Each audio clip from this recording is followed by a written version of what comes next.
प्रत्येक मनुष्याने आपल्या इच्छा आणि संकल्प निश्चित करताना याविषयी नेहमीच सतर्क राहावे, कारण हे आपले शत्रूही असू शकतात. हे संत ज्ञानेश्वर महाराजांनी सांगितलेलं आहे. कारण जर इच्छा याविषयी जर आपण सतर्क नाही राहिलो, तर त्या इच्छेचं रूपांतर वासनेत, आसक्तीत, हव्यासात होण्याची शक्यता असते. पर्यायी आपल्याला समस्या उद्भवू शकतात. आणि जर आपलं ध्येय निश्चित करताना त्याचा उद्देशच जर आपण माहीत नसेल, मूळ उद्देश काय आहे, तर आपण संभ्रमित होतो. शक्यता अशी असते की ते ध्येयापर्यंत जायची शक्यता फार कमी असते. त्याच्यामुळे माऊलींनी हे सांगितलं आहे.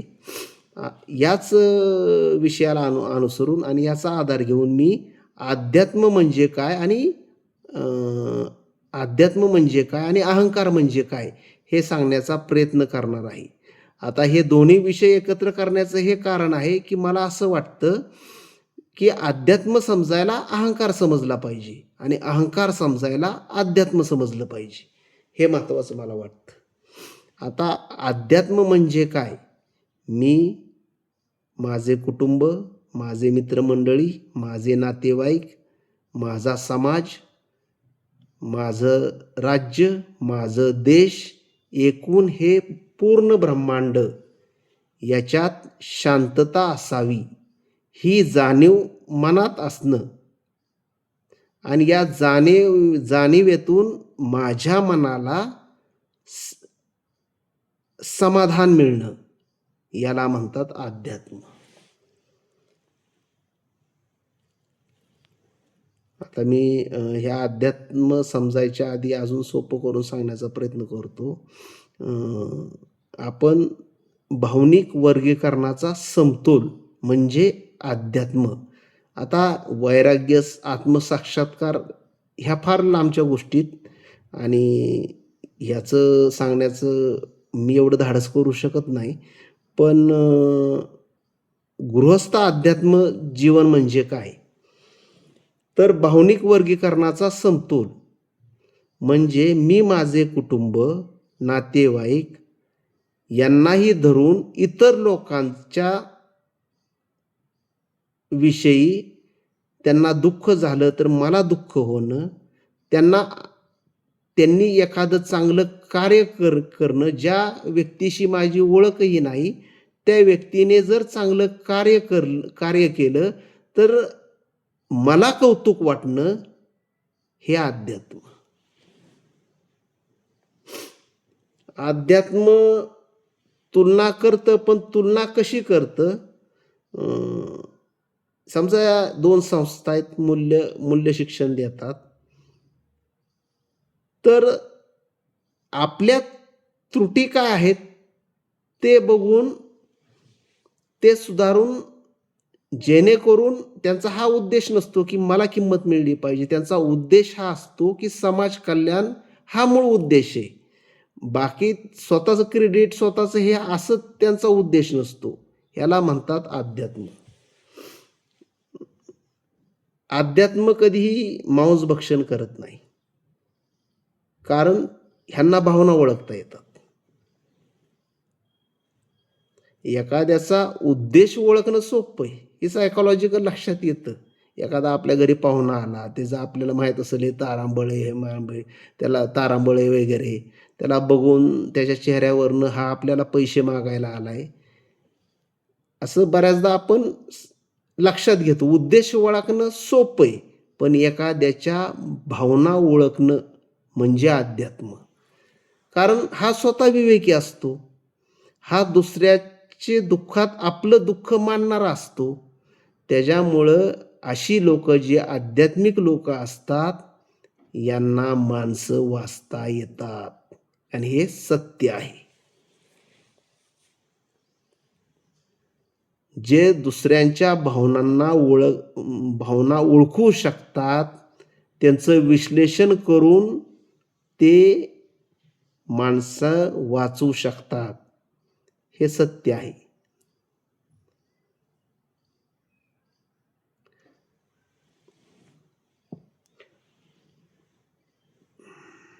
अध्यात्म महत्वाचं सांगायचं म्हणलं तर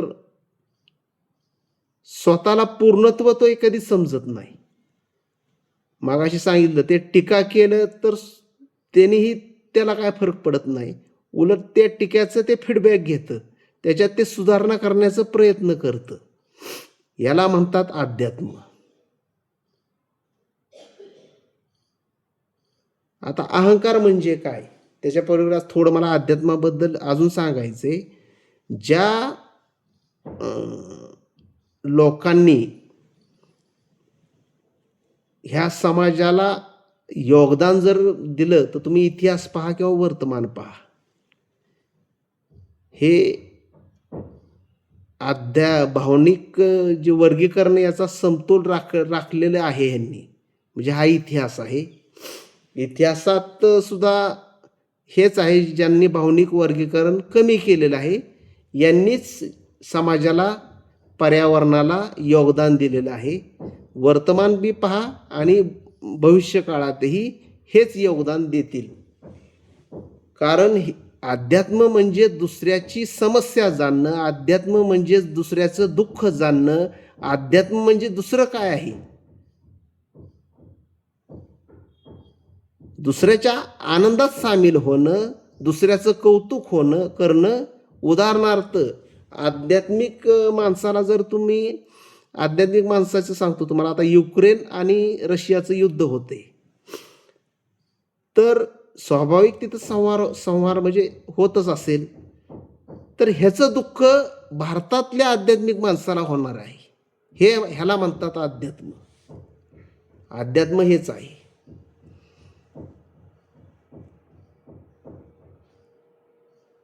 हा अर्थार्जन करताना नेहमी नीतिमूल्य वापरल. ह्याला म्हणतात अध्यात्म. जो स्वतःच्या चुका स्वीकारतो याला म्हणतात अध्यात्म. अध्यात्म हेच आहे. अध्यात्म पूर्ण आनंदी, पूर्ण प्रेमळ असं नसतं. हे जसं तो माणूस आहे, तो कुटुंबात राहतो, समाजात राहतो, त्यावेळेस त्या समाजाच्या माध्यमातनं, कुटुंबाच्या माध्यमातनं, इतर लोकांच्या माध्यमातनं त्याला राग येणं स्वाभाविक आहे. त्याला द्वेष वासनाही असतात. पण सतत विवेकबुद्धी असल्यामुळं तो त्याचं विश्लेषण करून ते स्वीकारून ती भावना मनात येतेही निघूनही जाते. ही भावनिक वर्गीकरणाचा समतोल हे आपल्याला हे निदर्शनास आणतो. तो कधीही ह्याला म्हणतात अध्यात्म. आध्यात्मिक माणसाला राग येईल, पण तो राग कॅरी कधीही करणार नाही. हा अध्यात्म आहे. अध्यात्मावर जर टीका केली तर तो फीडबॅक घेईल. ह्याला म्हणतात अध्यात्म. हाही अध्यात्म आहे. आता आपण थोडं अहंकार समजून घेऊ. अहंकार म्हणजे काय? आता आपल्याला माहिती आहे, स्वतःला वेगळा समजणारा, स्वतःला शहाणा समजणारा हा अहंकार आपल्याला माहिती आहे. गर्वाचं घर खाली असतं हे माहितीच आहे. अहंकारी माणसाला महत्वाचं म्हणजे भौतिक सुखाला तो चटावलेला असतो. त्याला भौतिक सुखाचं आकर्षण फार असतं.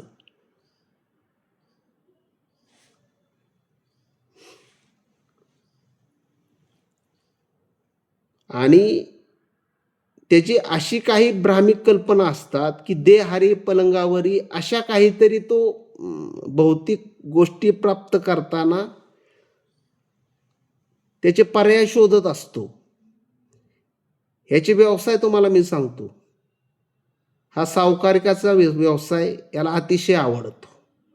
याला दारूचे धंदे, व्यभिचाराचे धंदे असे भरपूर आवडतात. गुटख्याचे व्यापार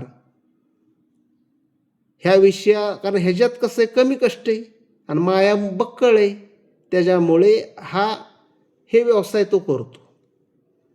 त्याला कारण कसं आहे, तो स्वतःच आनंदी नाहीत, अहंकाराला स्वतःबद्दलच आनंद नसतो, तर दुसऱ्याची आनंद काय जाणणार?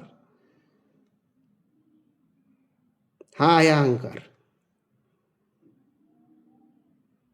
त्याच्याकडे तुम्ही दारू प्यायला गेला, त्याला ते पैसे दिले, तू धडक, तू बायकोशी भांड, तुम्ही जुगार खेळायला गेला, त्याला तो कधी म्हणत नाही तू कुठनं पैसे आणले, तू चोऱ्या करून आणले, बायकोचे दागिने विकले का जमीन विकली. तो मी आत्महत्या केला तरी तो त्याचा धंदा चालू ठेवतो. याला म्हणतात अहंकार. अहंकार ही माणूस याला मांस भक्षण करणारे जास्त आढळतात. कारण ह्याला जाणीव नसते कोणाला का आपलं कोणाचं काय केलं काय घेणं. आपलं तोंडाचं चोचलं पुरवलं गेलं म्हणजे बाद झालं. दुसऱ्याचं काय ते प्राणीन मी नाही बघत म्हणणार. आणि जी अशी लोक असतात मांसभक्षण करणारी आणि जगाला उपदेश देणारी, ह्यांनी समजावं की ह्यांनी विवेकाची चादर अंगावर घेतलेली आहे. दुसऱ्याच्या भावना ओळखणं, हे दुसऱ्याच्या भावना कधी ओळखत नाहीत. हे संशय फार असतात, कारण ह्यांचा स्वतः संशय नसतो. ह्याला म्हणतात अहंकार.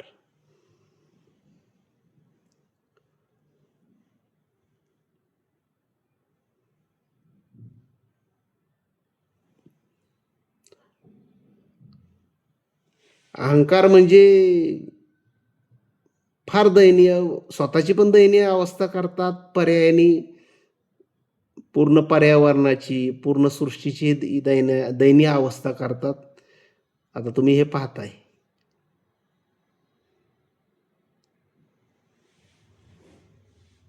अहंकाराला कोणाचं काही घेणं देणं नसतं, तो फक्त स्वतःपुरताच असतो.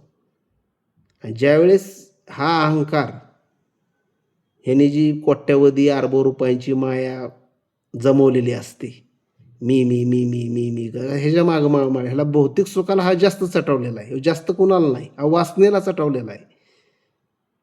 तुम्ही कधीही बघा, ह्या जगात जे दरोडे होतात, खून होतात,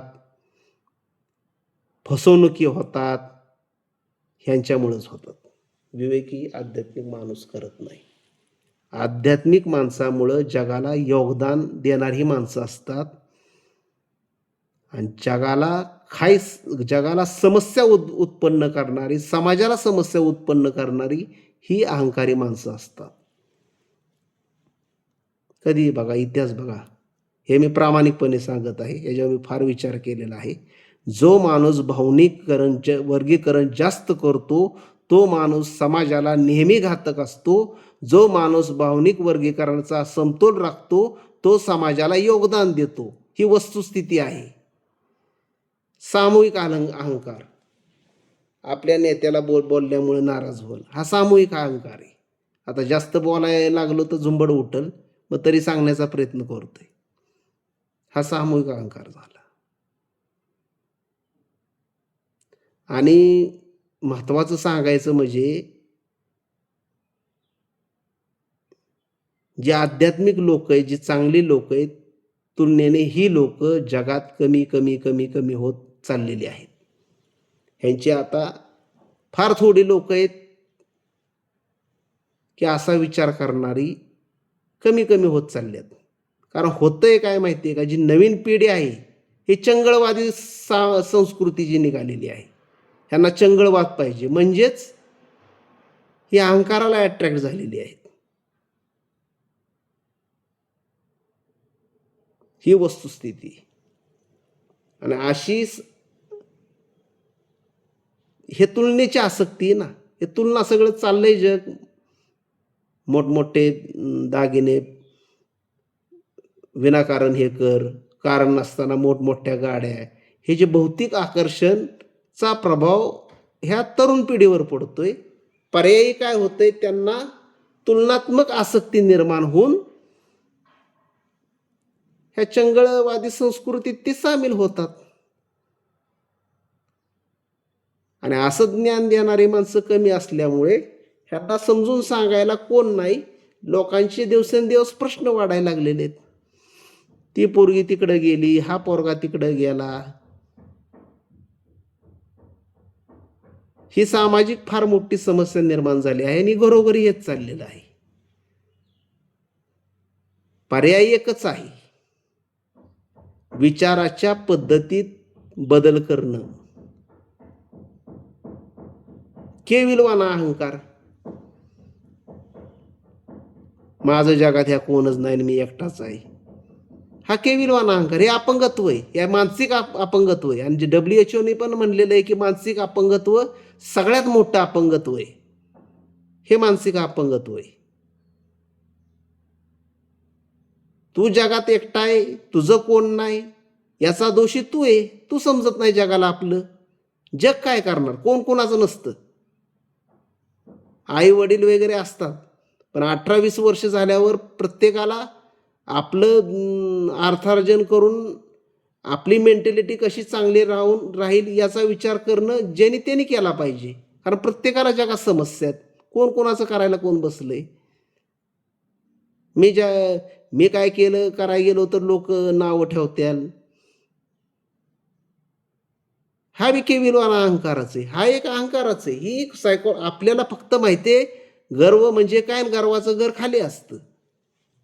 आणि हा विषय जे मी बेसिक तुम्हाला सांगतोय, हे बेसिक जरी सांगितलं, हा विषय सरकारने प्रत्येक शाळेत जरी दिला तर बऱ्याचशा येणारी पिढी जी आहे ती थोडी आध्यात्मिक होऊन विवेकी विचाराने वर्तन करायला लागेल. पुढं समाज चांगला होईल. पण हे धाडस कोणाच्यात नाही, कारण हे सांगण्यासाठी स्वतः चांगलं असणं आवश्यक आहे, हे त्यांना बी माहिती आहे. स्वतः मीच जरा चिडल्यानं झालो, सॉरी बरं का. हे आहे अध्यात्म, हे आहे अहंकार. ज्यांनी आतापर्यंत, मी परत तेच सांगतोय, ज्यांनी भावनिक वर्गन जास्त केलेलं आहे ते समाजाची समस्या झालेले आहेत. आणि ज्यांनी भावनिक वर्गीकरणचा समतोल केलेला आहे त्या लोकांनी जगाला योगदान दिलेलं आहे आणि देत राहणार, हे निश्चित आहे. आणि महत्त्वाचं सांगायचं म्हणजे अहंकारालाही आध्यात्मिक होता येतं, कारण अध्यात्म हे प्रेमळ असतं. तू माझा तो माझा असं करत नाही, ते सर्वव्यापी आहे, ते ब्रह्मांड आहे. प्रत्येक जण ह्याला शरण होऊन जाऊन आपलं जे जीवन आहे ते जीवन ते सार्थक करू शकतो. तुम्ही शरण जावा, तुम्ही तुमच्या विचार पद्धतीत बदला, वास्तव काय आहे ते बघा. मी बरेच अशी लोक बघितलीत माझ्या आयुष्यात की जी लोक भरपूर पैसा गोळा केलेला आहे, माया गोळा केलेली, 100-200 एकर जमीन बिमीन सगळं केलेले, पण ज्या वेळेस त्यांचे शेवटचे दिवस मी डोळ्यांनी पाहिलेले आहेत. कारण शेवटच्या दिवसात त्यांचा पैसा त्यांना जेव्हा वाचवू शकत नाही, त्यांची माया त्यांना वाचवू शकत नाही, त्यांच्यातली त्यांनी केलेला संग्रह वाचवू शकत नाही, तेव्हा त्यांना विवेकीपण येतं. मग तेव्हा वाटते आपण जी भौतिक गोळा केलेली आहे ती माया आहे. त्यामुळं आपल्या अंगात थोडं बल आहे, तेव्हा जर आपण अध्यात्म जाणलं तर आपलं वय जरी 10 वर्ष असलं तर आपल्याला हजारो लाखो वर्ष जगल्यागत वाटेल, ही अनुभूती येऊ शकते. याला म्हणतात अध्यात्म. थँक्यू. तुम्हाला हा व्हिडिओ कसा वाटला, मी बोलताना कुणाच्या भावना दुखवल्या असतील किंवा काय, तुम्हाला क्षमा करावी. हा व्हिडिओ करताना मी फार विचार केलेला आहे. 2-3 दिवस 10-10, 12-12 तास ह्याच्यावर मी विचार सलग केलेला आहे. हा काय म्हणजे असं 2 गोष्टी वाचल्यातून बोललोय असं नाही. ह्याच्यावर मी रात्रंदिवस विचार करूनच बोललोय आणि मी जे काय बोललोय ते मला योग्य वाटतंय. पण जरी त्याच्यात जर काही त्रुटी असतील किंवा तुम्हाला कमिटमेंटमध्ये सांगायचं असेल तर नक्की सांगावं. तर प्रत्येकाने समस्या एकच आहेत. समस्या प्रत्येकाला वेगवेगळ्या आहेत. फक्त आपल्या विचार पद्धतीत बदल करणं. दृष्टिकोन म्हणजे काय? दुसरं काय नाही. विचार पद्धतीत बदल करण्याच्या प्रक्रियेला दृष्टिकोन म्हणतात. हा दृष्टिकोन, पद्धत बदलायची. अध्यात्माला सांगितलं तर ₹1,00,000 अध्यात्म समजा ₹1,00,000 पडलेले असते तर अध्यात्म म्हणणार कसं घ्यायचं? तो जवळच्या पोलीस स्टेशनला देईल किंवा स्थानिक कुठला चांगला माणूस आहे त्याच्याकडे देईल. हे अध्यात्म आहे. आणि असं घडलेलं आहे. कित्येक रिक्षावाल्यांनी, कित्येक गरिबांनी सोनं नाणं पडलेलं असं दुसऱ्यांना दिलेलं आहे. हे अध्यात्म आहे. तसा अहंकार नाही करणार. अहंकार हळूच खिशात घालणार. हा अहंकार आहे. Thank you.